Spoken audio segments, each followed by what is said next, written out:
What's up, Acadiana? It's Travis with Hargraves Plumbing. Do you want to learn how to make a snow gun? We all do. We kind of all do. Let's admit it. Okay. First things first. We hope everybody's staying warm. We've all seen a billion videos, seen the news coverage and everything. Make sure your family's safe. Make sure your friends are safe. Your house is protected. If you need us, we're here to help. What we wanted to do today is kind of bring some fun to the situation. Snow guns. We did one a couple years ago. They're a little bit tricky, but if you can get it and get it just right, it's a lot of fun. Especially when you have a bunch of kids at home who are off of school and didn't get the snow they wanted last night. We all know about that. Trust me. I have 3 of them at home right now. So, a couple of the big items you're going to need to make your snow gun. One, let's hope you have one of these. We have an air compressor. You might have one in your shop, in your shed. You have an air compressor. You have an air compressor hose. Doesn't have to be fancy, doesn't have to be much. We're just making the connection from the air compressor to your galvanized pipe. Now, our snow gun. Is it really hard? You could probably get really complex, but it's really not that hard. Here's the way we did it, okay? You have 2 shutoff valves, a little 1/4 inch, a little 3/8 inch, nothing big. You actually want to reduce your pipe size down from the normal 1/2 inch. But we'll start from where the water enters the system. Right here, guys, you have a hose bib adapter.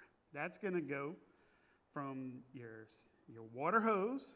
Very simple, has a rubber gasket in it. It's going to thread directly onto your water hose, easy peasy. Then you get it to either your 3/8 or your 1/4 inch. You put your shutoff valve. That's something you definitely want to have because you're going to need to adjust these valves. So right here we have where our water enters a small closed system. Down here, we have where our air enters the system, which is the 2 things that you need to run this thing. Okay, you have your air compressor hose adapter. You have your adjustable valve. Same thing. These 2 valves tie in at a T. So you have high pressure air mixing with your water. Okay? So this is where the magic happens. You send that down the line. You could do more than this. We did it with 1 T right here. You could probably do 2 or 3 different ports. Not a big deal.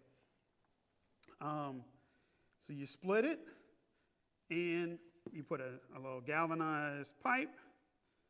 Here's the important thing. You see that little hole? You drill a hole in your caps, okay? You don't want it to be too big. You don't want it to be too small. But a good little 1/16 inch hole, maybe an 1/8. You don't want to go much more than that. This is where your water and your air are going to release and shoot into the air from your system. Okay? This is going to take it from where it maybe sprays 10 feet, 5 feet from a water hose to, if you put this thing just right and crank it up and get it just right, it's going to shoot about 20 feet into the air, which is what you want. You want it to get up in a pressurized form, kind of makes it, small, tiny particles of water throughout the air. And as those things fall, if it is cold enough and you have your pressures just right on these 2 adjustable valves, the magic can happen. And you may have made your own snow gun. Good luck with it, guys. If you have any questions, give us a call. If you have any freeze problems, if your family needs help, Hargraves is here to help, guys. When you call us, a 2-time winner, gold medalist of Acadiana's Choice, you can rest easy knowing that our expertise at Hargraves Plumbing will be your advantage